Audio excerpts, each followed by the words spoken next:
Olá, boa noite. Sem vinheta de abertura, sem contagem regressiva. Eis que estou ao vivo. Nunca na minha vida eu imaginei que ia ser tão fácil fazer uma transmissão ao vivo. Quando eu trabalhei na MTV, década de 90, demorou muito tempo até a gente fazer transmissão ao vivo. Na MTV era tudo gravado e olha que não era por falta de recursos tecnológicos. A gente tinha uma estrutura bem, assim, do ponto de vista dos equipamentos, muito superior à maioria das TVs daquela época. A gente tinha uma puta ilha de edição, assim, na redação tinha os puta computadores. Mas a gente não tinha uma estrutura para fazer transmissão ao vivo. E aí a gente foi fazer a primeira transmissão ao vivo quando numa edição do VMAs, Video Music Awards. E a gente só ia retransmitir e só ia entrar ao vivo do estúdio nos comerciais, né? Quando eles lá chamassem o break, aí a gente entrava aqui. Nossa, foi tenso pra caralho, foi super desafiador. A gente se perguntou se não era muita loucura entrar ao vivo nos intervalos comerciais do VMAs, transmitindo, acho que era em Los Angeles ou era em Nova York mesmo, não sei.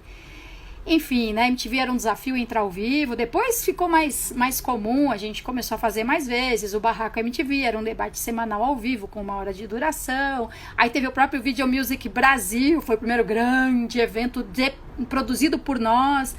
Uma das primeiras transmissões de festival foi o Monsters of Rock, ao vivo do Pacaembu. Enfim, uma transmissão ao vivo era sempre um empreendimento, assim, de grande envergadura. E agora eu pego o diacho do meu celular, aperto um botãozinho, jogo uma coisa pra cá e pronto, estou ao vivo. Boa noite a todos vocês que estão vendo. O combinado hoje, eu queria dar boa noite nominal, mas já perdi a lista dos nomes aqui. O combinado hoje, o anunciado hoje, é fazer uma transmissão ao vivo com o Leonardo Medeiros.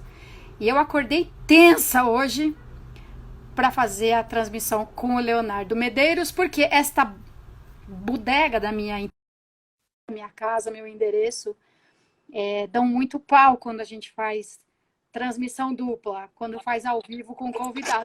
Ai, Léo! Oi! E aí? Tudo Você tá bem? ouvindo eu falar que eu tô com medo? Não, tá com medo do quê? De travar! Ah, para, você fez televisão 40 anos, meu, vai travar. Puta, velho, mas trava, cai, volta, congela, fica sem som outra vez, som outra Ah, vez. Ai, mano, tenso. normal, normal. Ô, Léo, A que gente, bom ter você aqui. legal, tô feliz também, obrigado. Imagina. Primeiro você podia se apresentar geral, né? Quando as pessoas me apresentam, elas fazem uma lista de tudo que eu sou ex. Ex-MTV, ex-TV Cultura, ex-ESPN Brasil, ex um monte de coisa. Você como se apresenta? Eu me apresento como um sujeito aí comum, normal, como qualquer outro. Aí o pessoal me conhece mais como ator, né? Porque Uhum, eu fiz aí meia dúzia de novelas e algumas minisséries, séries e tarará, tarará, muitos filmes. uhum, E aí o pessoal me conhece como ator, né? uhum. Mas você sabe que eu nunca escolhi ser ator, né? Opa, conta mais sobre isso. Eu era diretor, eu estudei para ser diretor, eu quis ser diretor de cinema, né? Desde garoto, que eu era cinéfilo. Uhum. Mas também eu sempre fui totalmente desapegado com essas coisas assim de desejos e sonhos e tal. E eu sempre naveguei assim conforme as correntes quentes dos oceanos, né?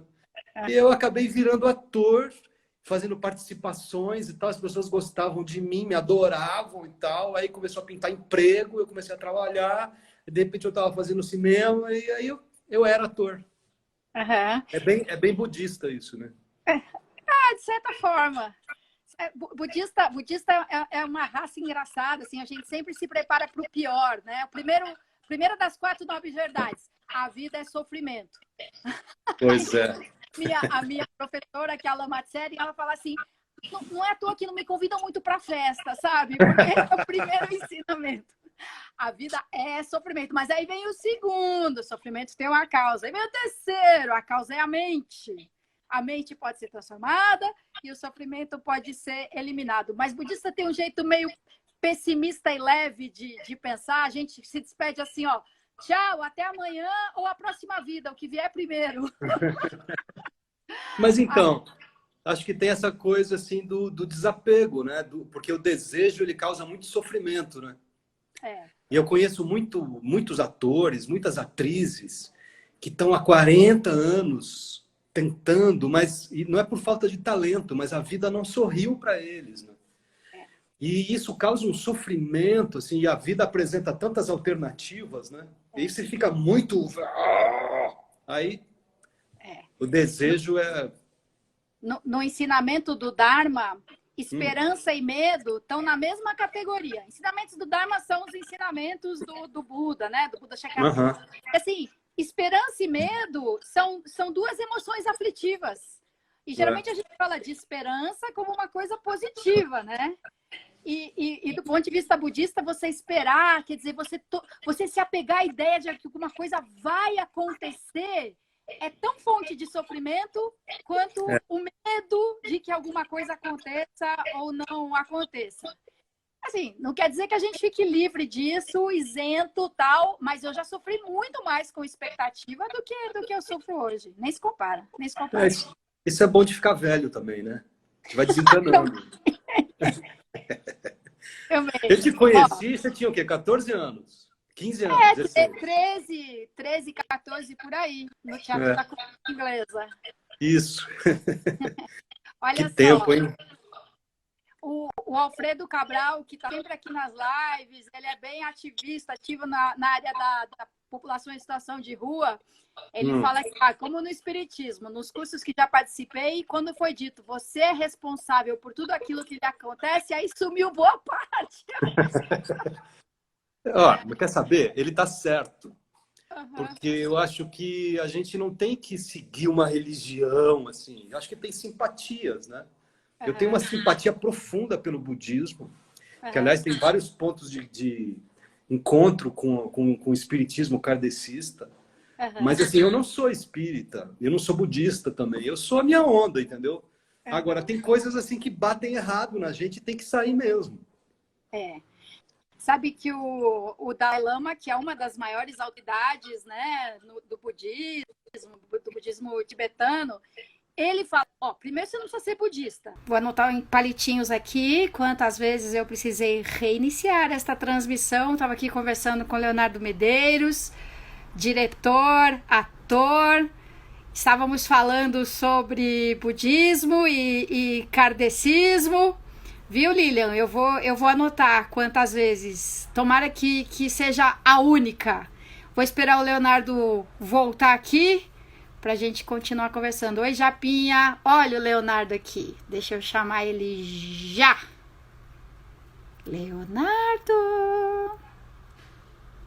Não quero só acenar, eu quero convidar você. Pronto.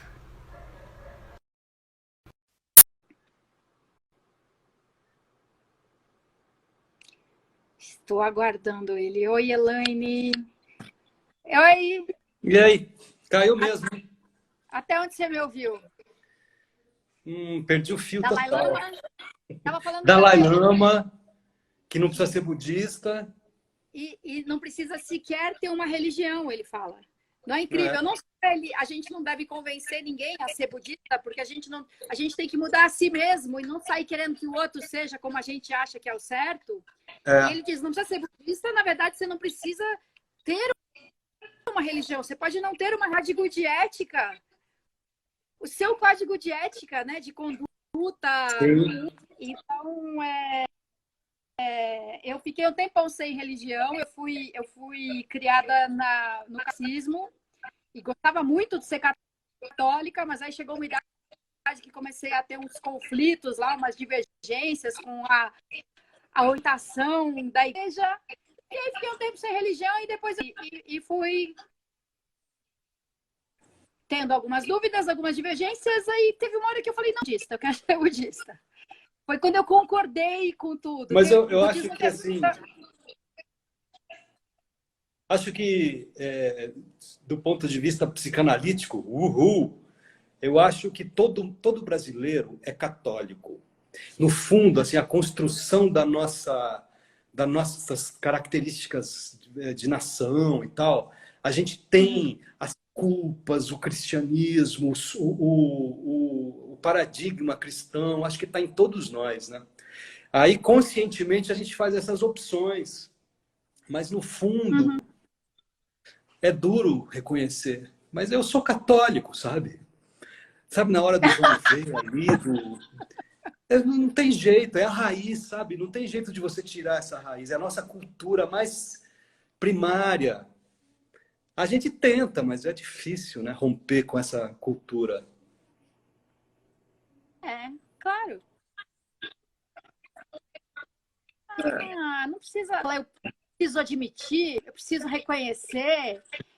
Mas sabe, quando eu deixei de ser católica e fiquei sem religião nenhuma, aí passei a ser budista. Estamos de volta com mais um bloco da tentativa de conversar com o Leonardo Medeiros. No primeiro bloco falamos sobre teatro, cinema, emprego. No segundo bloco falamos sobre catolicismo, sobre o catolicismo ser a base da cultura em que nós vivemos. O Léo falou, acho que no fundo todo mundo é católico. Oi, Floriano, 45. Oi, Alice. Oi, Giovana. Assim que o Léo entrar, pronto, o Léo apareceu de novo. Bom te ver aqui, viu, Floriano Pesaro? Oi, Romão. Oi, Márcia. Já tinha visto vocês aqui, só não tinha falado oi. Oi, Lucas Pimenta nos olhos. Mas, vem cá. Para ser vereadora tem que ser bem budista, então, hein? Mas eu não aguentaria se eu não fosse budista. Para sempre pro pior, tipo, vai dar tudo certo. Se alguém fala assim, calma, vai dar tudo certo. Não vai dar tudo certo. É impossível dar tudo certo. É que não vai dar tudo errado também. Isso é bom. Mas tudo certo não vai. Mas, ô Léo, oi, Douglas Vicente. Quando eu perguntei para você como é que você se apresenta, como é que você se define, alguém escreveu aqui no chat. Allan Kardec. É legal isso, eu gosto. Agora, de fato, você tá ouvindo? Voltou? Agora voltou. Alô? Voltou. Voltou. Tô. Olha só. Você, Kardec no cinema, não foi só um papel a mais na sua história, ou foi? Não. Poucos são simplesmente papéis a mais. Assim, tudo é muito envolvente para mim, apesar de eu não ser ator. Mas o Kardec, especialmente, porque a minha família, por parte da minha mãe, é muito espírita. Eles são fundadores do espiritismo, lá da região do Triângulo Mineiro. Eu sou sobrinho, neto de um grande espírita, né, que faz parte da história do espiritismo, que é o Eurípides Barçanufo. Eu cresci com a doutrina espírita dentro de casa. Então, para mim, foi um reencontro muito bacana, foi uma sinalização. Porque eu sempre tenho aquela história de você espera um sinal, né? Porque eu vivi entre grandes médiums, mas eu nunca senti nada, nunca vi nada. Então, a coisa da fé assim, é um pouco complicada, assim, quando você não tem uma... E o filme eu senti como se fosse um chamado para a espiritualidade, né? E o Kardec é um cara muito interessante, né? Para dizer o mínimo. Estou aqui de volta no quarto bloco do nosso programa, nossa tentativa de conversa com o Leonardo Medeiros, diretor, ator, dramaturgo. Vamos lá ver se agora eu consigo conversar com ele. Oi, Dalva. Oi, Silvio. Oi, Alice. Oi, Marcelo Romão, de novo. Deixa eu contar uma coisa para vocês. O Marcelo Romão é o meu fornecedor de prints do WhatsApp do Bolsonaro, publicados na revista Piauí. A revista Piauí tinha... Viu, Léo? Oi. Aqui, não sei se você estava ouvindo. A revista Piauí tinha o Diário da Dilma, que era muito divertido. E aí, desde a posse do Bolsonaro, eles fazem tipo como se fosse o WhatsApp do Bolsonaro, cara. Assim, pena que é verdade, Legal. porque chorar de rir. Como seria a conversa do Bolsonaro com o ministro das Relações Exteriores, com a Joyce Hasselman, cara, é muito engraçado. E o Marcelo Romão, que está nos assistindo, ele sempre tira a foto da Piauí e me manda o zap, o Bolsonaro. Que legal. Mas escuta, tem a que gente rir, estava né? falando... Hã? Tem que rir, né? Tem que rir, ajuda a rir. A gente estava falando do o seu sinal, que foi fazer o papel do Kardec. E agora, você estava fazendo novela na Record ou tá ainda? Estava fazendo uma novela bíblica. Tcharam! É muito legal fazer novela bíblica. Já passou? Não. Parou no meio, porque chegou a pandemia, a quarentena, e eu terminei a minha parte, mas a novela parou. Que era o Gênesis, né? Eu fazia parte do Noé. E aí depois veio o Abraão. Aí no Abraão caiu uma pandemia no mundo. Mas só rindo, né? Mas chegou a passar a parte não. que você gravou, passou? Não, vai continuar, depois não, vai vir. Não. Eles começaram a fazer chamadas, porque ia estrear agora em abril, mas não parou. Então acredito que estreia no fim do ano. Escuta, e você falou que virou ator e não era esse o plano, mas você é diretor e dramaturgo também, né? Você escrevia ou não? Escreve. Então, eu acho que eu sou artista, entendeu? Aquela raça desprezível. Eu sempre fiz tudo. Eu fui músico, artista plástico, sabe? No teatro, eu caí no teatro, eu desenhei figurino, desenhei cenário, desenhei luz, fiz som, eu fiz tudo. Eu costurei botão, eu subi na escada para pendurar refletor. Então eu não me fecho, sabe? Até hoje, inclusive, porque em 2012 eu construí o Teatro da Rotina. Foi um teatro que a gente construiu com as mãos, assim. Foi um projeto muito bacana, feito pela gente, assim. Então, cada centímetro, cada fiação e tal. Então, assim, para mim é tudo uma coisa só, sabe? Não gosto dessa classificação. Conta essa história do Teatro da Rotina, que é demais. Era um momento de... Quer dizer, continua sendo um momento de muita insatisfação por parte dos artistas, né? Eu comecei a identificar isso porque eu tive muita sorte, né?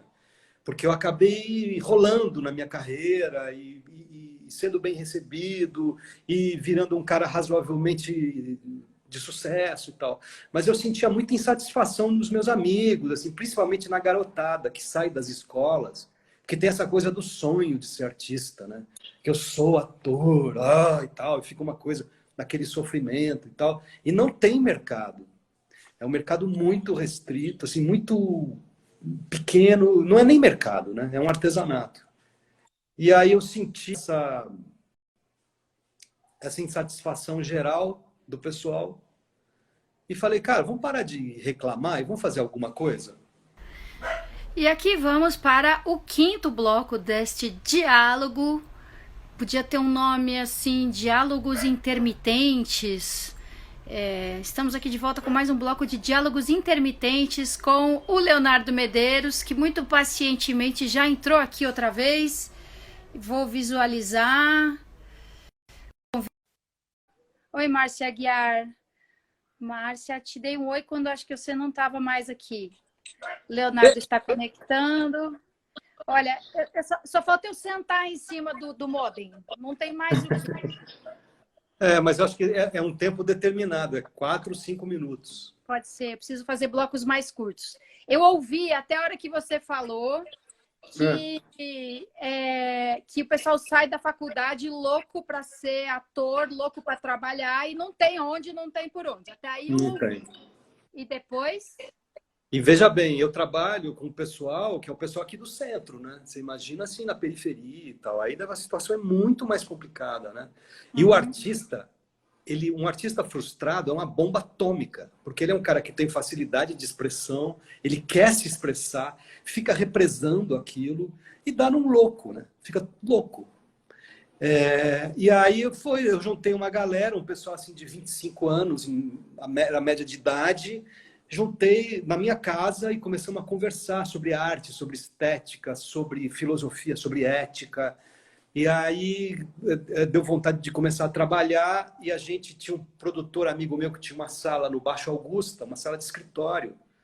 Aí eu pedi para ele, que ele não estava usando, ele emprestou, a gente foi para lá, ele saiu, a gente ficou, começamos a fazer vaquinha para pagar aluguel e de repente a gente tinha peça pronta. E aí voltou a choradeira, porque aí não tem onde apresentar, ninguém recebe, porque são atores desconhecidos. Aí o Sesc não quer, porque o Sesc é a salvação, né? Paga muito pouco, aquela choradeira. Eu falei, não, para, vamos fazer aqui, no escritório. No escritório, é. E aí transformamos aquela sala, que tinha 70 metros quadrados, num teatro. E a peça ficou um ano e meio em cartaz. Foi lindo. E aqui estamos novamente, eu, o Zig, que só tem tamanho, e as pessoas com paciência e persistência para encarar uma selfie a essa hora. Eu sou a Soninha Francine, vereadora, estava aqui conversando com o Leonardo Medeiros, diretor, ator e faz tudo, como ele mesmo estava contando, prega botão, bate martelo, bate prego, faz cenário, sobe na escada, ilumina, e estamos aqui tentando conversar. Nosso penúltimo episódio, estávamos falando sobre o Teatro da Rotina. Eba! Oi, tudo bem? Tudo e você? Tudo. É. Estávamos falando sobre uma sala de escritório de 70 metros quadrados, que era um espaço de ensaio, encontro e produção, e que virou uma sala de espetáculo. E eu, estimavelmente, nunca fui nessa sala. Mas você foi na nova. Mas eu fui no novo. Fala aí sobre o novo, antes que a internet nos separe. Ah, estamos lá. Assim, agora parou, né? Infelizmente paramos tudo lá, mas estamos em obras. Aí tem um eletricista que trabalha lá de vez em quando, aí ele vai embora, aí vai um pedreiro, faz uma coisinha. Tá muito lento, né? Para o nosso desespero, porque tem aluguel para pagar, assim, tá todo mundo desesperado, né? Conta mas o que é. vai voltar maior. A Cláudia está falando agora, o brasileiro aprendeu a importância da arte. Para algumas pessoas ficou mais evidente, né? Que sem arte e cultura somos menos humanos, né? Literalmente, da humanidade. Entre todos os seres, os humanos são os que têm essa capacidade e necessidade da fruição artística, né? Do que não necessariamente é palpável, mensurável, enfim. Mas ainda tem gente achando que é bobagem gastar dinheiro com cultura e arte, né? Pois é, que loucura isso. Mas assim, eu acho que uma coisa muito importante, eu espero, né, tenho esperança, que um valor que seja resgatado seja o valor da convivência. Não da convivência virtual, né, mas da convivência humana. Porque o ser humano ele é uma criatura gregária, assim, sem estar junto, a gente fica deprimido, a gente fica mal. Então, assim, e o Teatro da Rotina ele é um lugar de encontro, né, e de fruição artística. E eu acho que vai ser muito legal. Se voltar, né? Espero que volte. Explica aí como novo Teatro da Rotina. Antes era uma sala, 30 metros quadrados, um prédio comercial. Agora é o que exatamente vai ser quando a gente voltar ao novo normal? É uma casa de, sei lá, acho que tem 400 metros quadrados. Ela é incrível. É uma casa que tem uma piscina. Era uma casa de uma família que morava lá e que aí a família foi envelhecendo, morrendo. A casa ficou lá abandonada e a gente deu a sorte de ser aceito, porque a gente procurou imóveis na cidade inteira e ninguém queria alugar para a gente, porque a gente é ONG, né? É ONG de artista, quer dizer, duas coisas assim que estão totalmente criminalizadas. E aí foi uma dificuldade. A gente falava em ONG, o proprietário já desligava na nossa cara. Então a gente teve essa sorte de achar esse lugar que estava abandonado. E estamos lá reconstituindo o lugar, transformando numa obra de arte. Aqui estamos para o último bloco, juro, é o último. Se cair de novo o sinal, eu não vou mais prender o Leonardo Medeiros aqui nessa nossa conversa. Oi, Lilian. Oi, FS Viriato. Oi, Alice. Oi, Leonardo Medeiros, Marcelo Rodrigues Romão, as pessoas mais persistentes que conheci numa live. Oi, Regina. Oi, Ale Bittencourt, Paulinha Conrado. Estamos a entrar. É, A Lilian falou que ah, essa hora tem até um pacote de biscoito. Ô, Léo, quando ah. cair de novo, eu vou te liberar, tá? Eu não vou ficar tempo mais aqui. Ah, a gente pode fazer outro Mas, dia, outra hora a gente volta.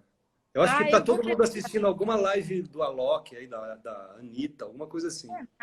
Não, acho que tem 500 pessoas assistindo 500 lives diferentes. Esse Pode é que é ser o também. ponto. Pode ser Sabe o também. que a gente pode ter? Um dia Ah, guardada a vai não de cair. Eu não tô te ouvindo. arroz mental.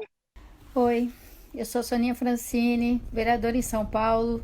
Comecei a primeira tentativa de live de hoje à noite falando sobre como era era inacessível fazer uma transmissão ao vivo na MTV. Eu trabalhei na MTV de 1990 até o ano 2000 e demorou muito tempo até que a gente conseguisse fazer transmissões ao vivo da MTV. A gente tinha uma puta estrutura de televisão, mas era sempre gravado.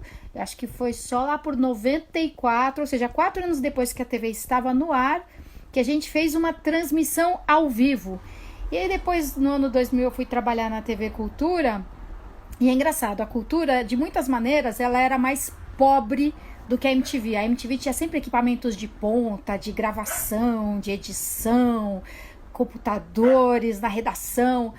E a TV Cultura tinha equipamentos super antiquados, mas para a TV Cultura fazer um ao vivo era uma coisa muito fácil. A gente entrava do helicóptero ao vivo. Então era engraçado isso estar numa TV que de muitas maneiras era mais pobre, mais precária, mas que entrava ao vivo, que tinha um departamento de jornalismo, que tinha direito a um helicóptero. A gente fez um programa ao vivo transmitindo da casa de detenção no Carandiru, ou a casa de detenção já tinha acabado e era penitenciária. Eu sei que a gente fez uma transmissão ao vivo do Carandiru, eu no estúdio, o Fabiano era o repórter que estava lá falando sobre um concurso literário que tinha acontecido na penitenciária. E é muito louco, assim, a MTV era super luxuosa em alguns aspectos, de tecnologia avançada, mas em outros, a TV Cultura, com toda a sua estrutura antiquada, era muito mais avançada que a gente. Bom, eu tava lembrando como era extraordinário entrar ao vivo na MTV nos anos 90 para comparar com o que é hoje, cara. Eu tô aqui com meu celular dentro da minha casa, eu faço um arrastão e um botão e pronto, estou no ar ao vivo. Só que não, né? Hoje eu tive uma tentativa. Eu consegui, né, conversar com o Leonardo Medeiros, que foi meu colega no Teatro da Cultura. Cultura inglesa sempre teve uma atividade artística muito vibrante, assim, e a gente fazia teatro na cultura inglesa. E hoje a gente combinou de conversar, falar sobre espiritualidade, religiosidade. Ele foi o protagonista do filme sobre a vida do Allan Kardec. Então a gente falou um pouco de budismo, catolicismo, kardecismo. Falamos sobre arte e cultura em tempos e não nos tempos da pandemia. Que mais que a gente falou? Sobre a dificuldade que normalmente já é difícil você viver como artista, viver de arte. A gente está nesses tempos aí tenebrosos em que ser artista é uma coisa suspeita, como já foi tempos atrás, né, na ditadura militar. Eu era pequena na época da ditadura militar e eu lembro da minha mãe tentando me explicar por que alguns artistas tiveram que sair do Brasil. Tipo, alguns artistas tiveram que ir para o exílio. E eu falava, como assim exílio? Aí minha mãe me explicava o que era exílio, o que era asilo político. E eu não conseguia entender por que um artista não podia viver no seu país e tinha que viver fora porque um governo considerava o artista um perigo, o inimigo. Então pensar nessas histórias de terror da minha infância, né, em que artistas eram obrigados a sair do país porque eram considerados inimigos do governo e que uma letra de música era prova de que eles eram perigosos, e a gente tá se vendo de novo nesse ambiente absurdo, oi sonoros, nesse ambiente absurdo em que um presidente diz: agora chega. Agora chega. Tô cansado já. Acho bom que essa semana dê tudo certo, porque senão acabou. Acabou. E o tudo certo significa ele poder fazer o que ele quer, do jeito que ele quer, na hora que ele quer. Chega. E dizer: as Forças Armadas estão comigo, o povo está comigo. É uma coisa tão absurda. Tão absurda. Um presidente que outro dia se chamou de o chefe supremo. Não dá outra, né? Ele pensar que o que está acontecendo chega o Supremo querer me impedir de nomear quem eu bem entender, o Congresso querer deliberar o que faz. E aí ele diz, né? As Forças Armadas estão comigo. Aí, assim, me conforta um pouco lembrar daquela cena do Bolsonaro em Porto Alegre, semana passada. Ele foi para uma atividade do Exército lá em Porto Alegre, a posse do novo comando, do novo comandante do Comando Militar do Sul, uma coisa assim. E ele estende a mão para cumprimentar os generais e o general dá o cotovelo para ele, para fazer a saudação recomendada em tempos de pandemia. Então, é um alívio ver que Exército e Bolsonaro não são sinônimos, que Forças Armadas não são necessariamente bolsonaristas, porque é comum a gente fazer essas associações, né? É compreensível. Eu, por exemplo, eu sou de esquerda, mas eu fui super crítica ao governo Lula e Dilma, a ponto de ter até saído do PT, que era o meu partido. Eu não deixei de ser de esquerda, mas eu deixei de concordar e de apoiar os governos do Partido dos Trabalhadores. Mas aí o pessoal não entende isso, né? Se você é de esquerda é porque você concorda com tudo isso aí, você apoia o bolivarianismo e a ditadura na Venezuela. Não, eu não apoio nada disso.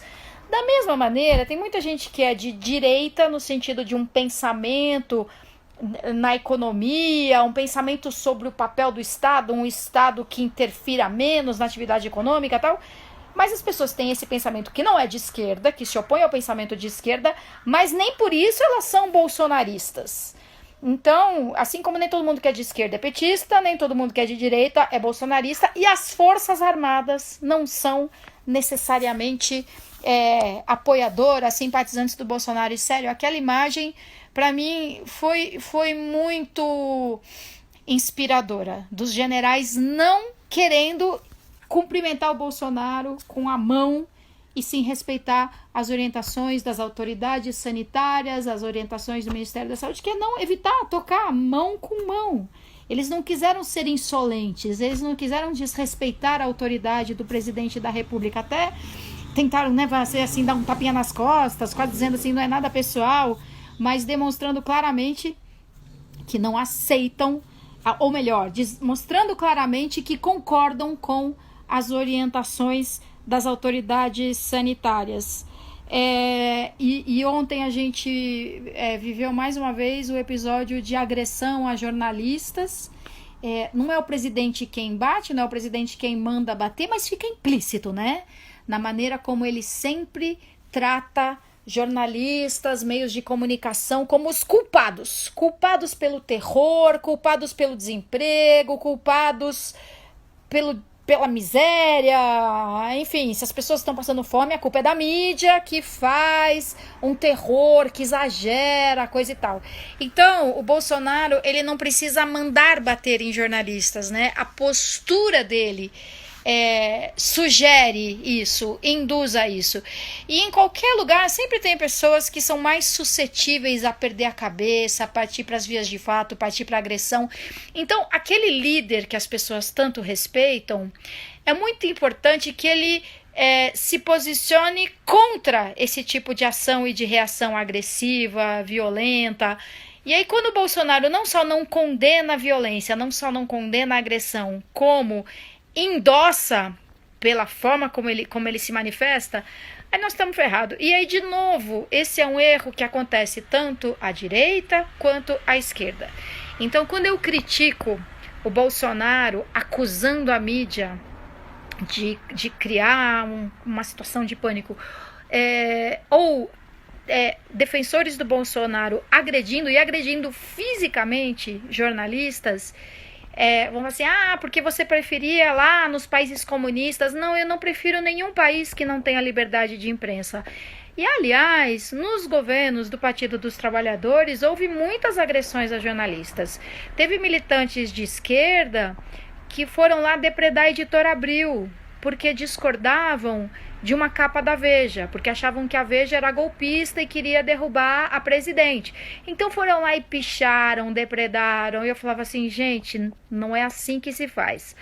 Aí tinha manifestação na Paulista, manifestação de esquerda, e aí, quando a polícia atira contra fotógrafos, a esquerda faz o escândalo que tem que ser feito. É um puta absurdo você usar bala de borracha em manifestação e apontar ainda na direção de quem quer que seja, e apontar na direção de jornalistas. Mas várias vezes eu mostrava a contradição que era você criticar a imprensa, a contradição que é você criticar a polícia quando a polícia atira em jornalistas, mas achar ok quando os manifestantes vão para cima da imprensa. Porque a gente cansou de ver manifestante querendo virar o carro da Globo. Manifestante tacando pedra em carro de jornalista. Manifestante cercando o repórter e intimidando e mandando ele embora de lá. O povo não é bobo, abaixa a Rede Globo. Então, quando eu critico a violência bolsonarista contra jornalistas, não é porque eu acho que a violência contra jornalistas é aceitável em determinados casos. A violência não é aceitável e a violência contra jornalistas não é aceitável, mesmo que o jornalista seja alguém que eu considero uma ameaça à forma como eu penso. Então, assim como era errado antes, manifestantes de esquerda tacarem pedra e quererem virar ou tacar fogo no carro da Rede Globo, é errado agora partidários do Bolsonaro quererem fazer a mesma coisa. Eu não posso achar violência errado conforme o lado em que eu estou, ou achar que a violência é defensável conforme o lado que eu estou. Aliás, tomei muito pau dos meus colegas de esquerda, colegas até certo ponto de pensamento, porque quando eu critico a violência de esquerda contra jornalistas, você está fazendo o jogo da direita, você está fazendo o jogo da Rede Globo. Não, eu critico violência sempre de todas as partes e critico enfaticamente a postura do presidente agora, que induz, incita, apoia, acha bonita a violência. Por exemplo, quando ele diz chega. Se Deus quiser, essa semana não vou mais ter problema, porque chega de conversa, as Forças Armadas estão comigo. É um puta absurdo, é um momento histórico desse país a gente ouvir um presidente se manifestando dessa maneira, nessa escalada, agravando cada vez mais essa postura de intolerância. Aí, mudando um pouco o foco, essa semana também teve a notícia de uma juíza federal que determinou que fosse afastada toda a direção do Hospital de Bom Sucesso, no Rio de Janeiro, porque o hospital tem leitos ociosos e pessoas literalmente morrendo na fila, morrendo à espera de um leito de UTI com um respirador. E aí a juíza mandou demitir por causa da omissão. Eles demitir por omissão, por ameaça à saúde pública. Como assim? Os leitos estão vazios até agora. E, pelo que eu acompanhei do noticiário, a resposta da direção do hospital foi: faltam profissionais. E isso pode bem ser verdade. Não tenho nenhum gosto em defender autoridades do Rio de Janeiro. Não tenho nenhuma vinculação, não tenho nada que me leve a querer protegê-las. Mas eu conheço o poder executivo, cara. Eu conheço os dramas da administração pública. E se for verdade? E se os leitos do Hospital Bom Sucesso não foram abertos ainda? Porque embora você tenha lá a cama, o respirador, as instalações elétricas, hidráulicas e tudo mais, você não tem profissionais para trabalhar. Você não conseguiu profissionais para trabalharem ali. Então, hoje em dia, quando eu ouço as notícias do tipo, o juiz tal da vara tal mandou o governo fazer tal coisa, antes eu achava um absurdo ter que chegar nesse ponto e o governo não atender uma decisão judicial. E hoje eu vejo que não é difícil um juiz mandar um governo fazer determinada coisa que o governo, por razões diversas, está incapacitado de fazer. Não, se o diretor do Hospital de Bom Sucesso diz que não pode abrir aqueles leitos ainda porque não conseguiu contratar porque não tem profissionais contratados, aí cabe a nós, parlamentares, jornalistas, verificar, é verdade, mas por que não contratou ninguém? Ah, porque ainda estão redigindo o termo do edital de chamamento. Bom, então isso é um problema. Não contratou ninguém porque a gente já publicou o edital e não apareceu ninguém interessado. Então como que você pode demitir a diretoria do hospital se ninguém se interessou por trabalhar ali? Se não é uma convocação tipo exército, você convoca as pessoas para trabalhar.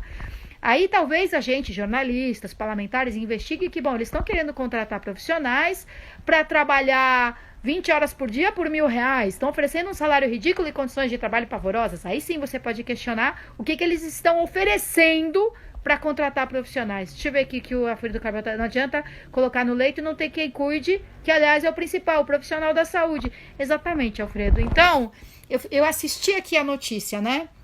A juíza federal manda tirar o diretor do hospital por crime de omissão e colocar a vida das pessoas em risco. O jornal dá a notícia e ninguém vai lá ver se é verdade ou não que a falta de profissionais não é culpa do diretor do hospital. Ele fez tudo o que ele podia fazer, tudo que estava ao seu alcance e não tem pessoas para atender ali.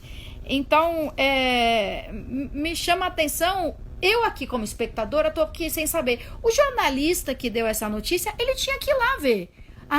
Ele só leu a nota do diretor. O diretor diz que não há profissionais para atender. Vai lá, vê se é verdade. Procura, lê a porra do Diário Oficial, vê se teve edital chamando profissionais ou não. Eu fico doida com essas notícias que é assim. A juíza disse isso, o diretor do hospital disse aquilo e o representante do sindicato, do Conselho Regional de Enfermagem disse isso. Você não pode dar uma notícia baseada só no que cada um disse. As pessoas não podem, não precisam necessariamente estar mentindo. Não é isso que eu acho que todo mundo está mentindo. Se bem que o House já nos alertou sobre isso, né, Dr. House? Mas não é nem isso. Às vezes a pessoa, ela fala alguma coisa que ela acredita naquilo, só que ela também não sabe. Então o papel do jornalista é investigar para além daquilo que as pessoas disseram simplesmente. Outra coisa que me chamou a atenção no noticiário esses dias foi eles falando assim, imagina aí o Hospital de Bom Sucesso, que é o hospital referência em atendimento em Covid. Os jornalistas usam a palavra referência como se isso significasse o modelo, o exemplo, e não, referência é a posição que um serviço de saúde ocupa em relação aos outros serviços. Hospital referência em fraturas. Não é que ele é a referência, o exemplo, o modelo a seguir. Não, quer dizer que quando alguém aparece com determinado tipo de fratura, é para lá que você manda, é para aquele hospital e não para o outro.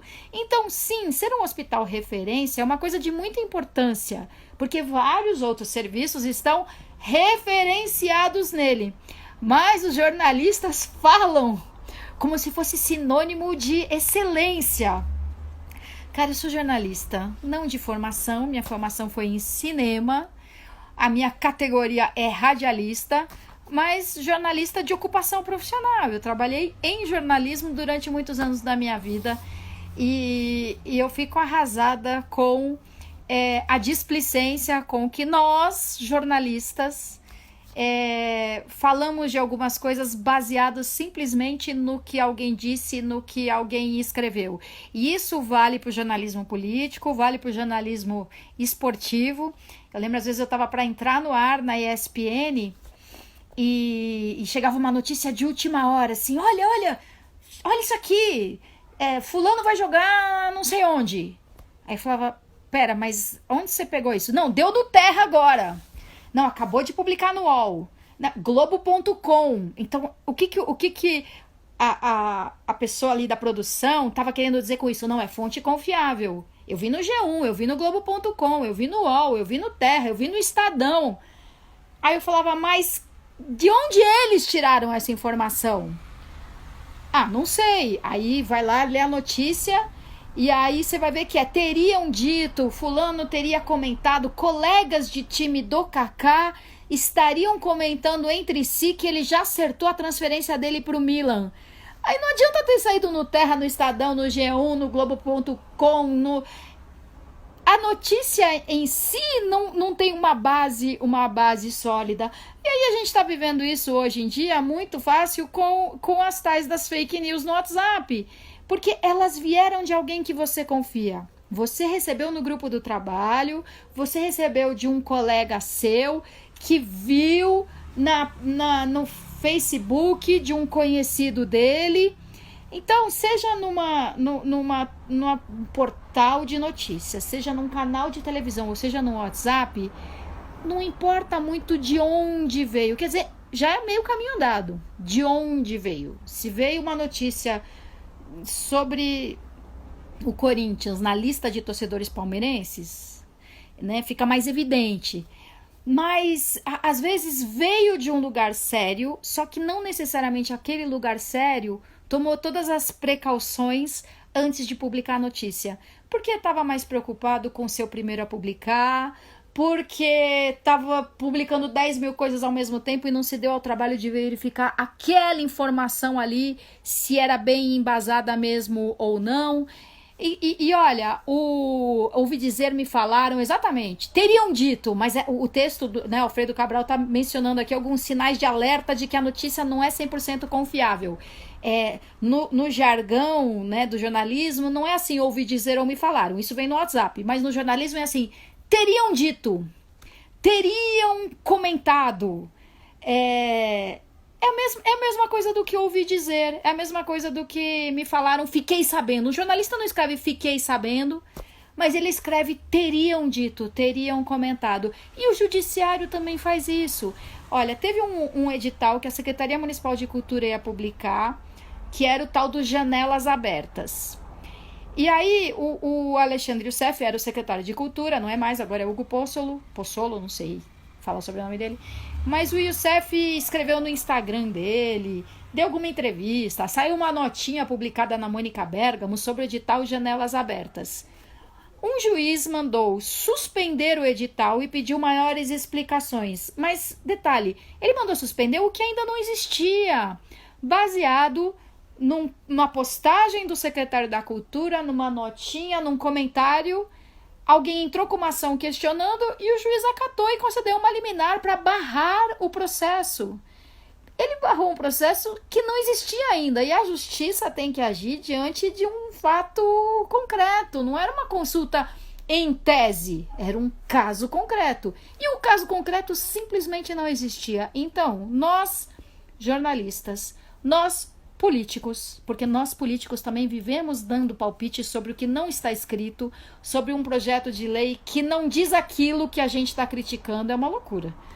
Então nós jornalistas, nós políticos, eles ou vocês do judiciário, precisamos ser mais cuidadosos em relação ao que a gente comenta, divulga, propaga, e se nem nós somos, como que a gente pode se surpreender com a profusão de fake news, de pessoas que não têm a obrigação profissional de verificar aquilo que elas estão passando adiante. Então a gente começa de casa, né? A Lilian, o que mandou barrar nem leu para compreender. Não, pior, Lilian, não tinha o que ler. Um juiz determinou a suspensão de um processo, mas era um processo que não existia. Ele acatou um pedido para barrar baseado numa entrevista, declarações e postagens. Bom, amanhã eu devo entrar ao vivo de novo nesse horário, 6h30. A Lilian diz aí, você leu? Minha camiseta. Hoje não estou usando, mas eu tenho uma camiseta que diz literalmente, você leu? Você leu? Você está sendo contra uma coisa que não está escrita lá. O povo, devemos adotar isso, não passa para frente na dúvida. Perfeito, Alfredo, perfeito. É para fazer adesivo e, né, e colar no carro e na janela. Não passa pra frente sem saber se é verdade. Venha de onde vier. Bom, amanhã 6h30 eu vou tentar entrar ao vivo de novo. Hoje eu conversei um pouco com o Leonardo Medeiros. Foi uma conversa dividida em 5 blocos, mas sem intervalos comerciais. Intervalos para a queda do sinal de internet da minha casa, do meu bairro, do meu celular e nem sei de onde. Mas amanhã a gente tenta outra vez. Hoje, por causa da conversa com o Leonardo, eu nem organizei um roteirinho em 3 blocos da live individual, né? Comentários, notícias do dia, informações do município e coisas legais para compartilhar. Mas elas estão aí também pela internet. Amanhã tem mais. Valeu, Alfredo, pai Rafael, Paulinha, Lilian, Amanda. Até mais.